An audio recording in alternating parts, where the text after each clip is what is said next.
This is Joshua, chapter 11.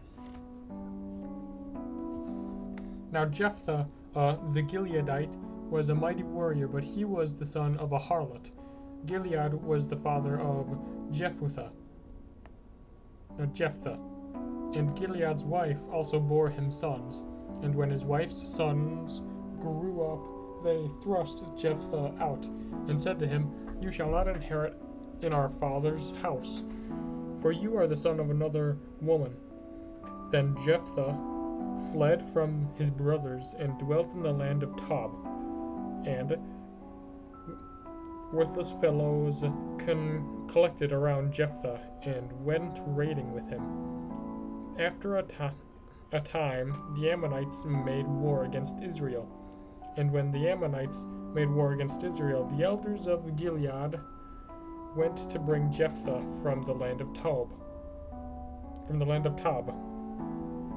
And they said to Jephthah, "Come and be our leader, that we may fight with the Ammonites." But Jephthah said to the elders of Gilead, "Did you not hate me and drive me out of my father's house?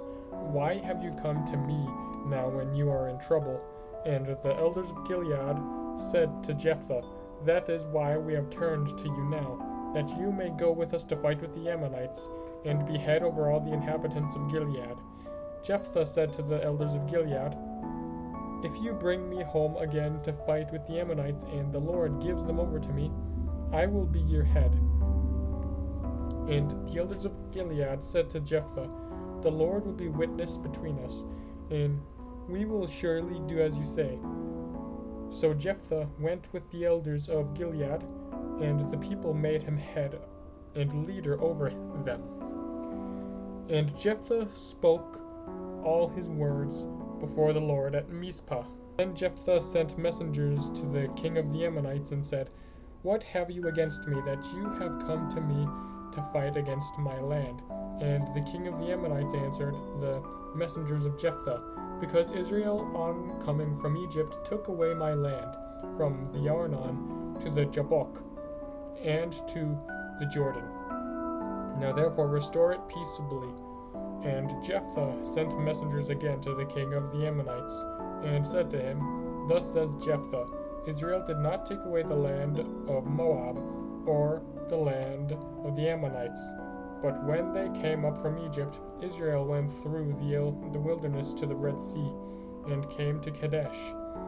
Israel then sent messengers to the king of Edom, saying, 'Let us pass, we pray, through your land.'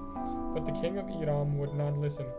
And they sent also to the king of Moab, but he would not consent. So Israel remained at Kadesh. Then they journeyed through the wilderness,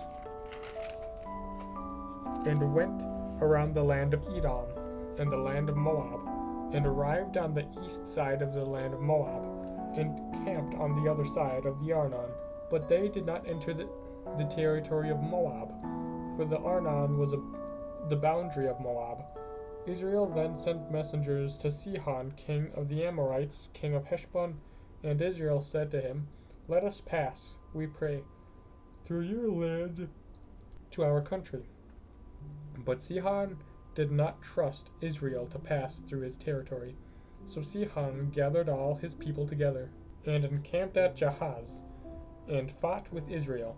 And the Lord, the God of Israel, gave Sihon and all his people into the hand of Israel, and they defeated them. So Israel took possession of all the land of the Amorites, who inhabited that country, and they took possession of all the territory of the Amorites, from the Arnon to the Jabbok, and from the wilderness to the Jordan.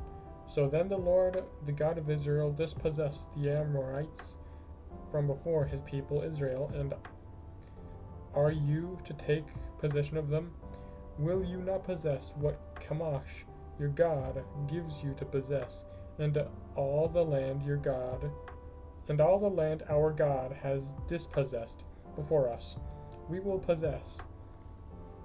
Now are you any better than Balak the son of Zippor, the king of Moab? Did he ever strive against Israel, or did he ever go to war with them?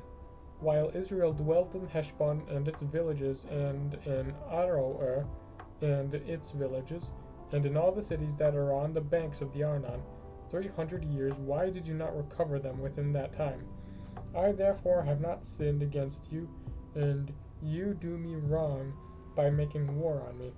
The Lord, the judge, decide this city between the people of Israel and the people of Ammon. But the king of the Ammonites did not heed the message of Jephthah, which he sent to him. Then the Spirit of the Lord came upon Jephthah, and he passed through Gilead and Manasseh, and passed on to Mizpah of Gilead. And from Mizpah of Gilead he passed on to the Ammonites.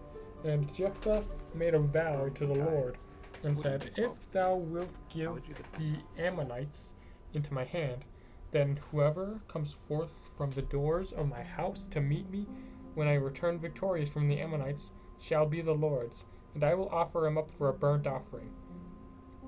So Jephthah crossed over the Ammonites to fight against them, and the Lord gave them into his hand, and he smote them from Aroer to the neighborhood of Minnith, 20 cities, as far as Abel Keramim, with a very great slaughter. So the Ammonites were subdued before the people at Israel. Then Jephthah came to his home at Mizpah, and behold, his daughter came out to meet him with timbrels and with dances. She was his only child. Beside her he had neither son nor daughter. And when he saw her, he rent his clothes and said, Alas, my daughter, you have brought me very low, and you have become the cause of a great trouble for me. For I have opened my mouth to the Lord, and I cannot take back my vow. And she said to him, My father, if you have opened your mouth to the Lord, do to me according to what has gone forth from your mouth. Now that the Lord has avenged you on your enemies, on the Ammonites. And she said to her father, Let this thing be done for me. Let me alone 2 months, that I may go and wander in the mountains, and bewail my virginity, I and my companions. And he said, Go. And he sent her away for 2 months. And she departed, she and her companions, and bewailed her virginity upon the mountains. And at the end of 2 months she returned to her father, who did with her according to his vow, which he had made.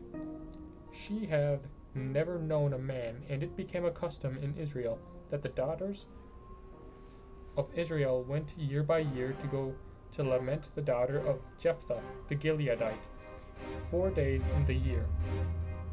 That is chapter 11 in Judges.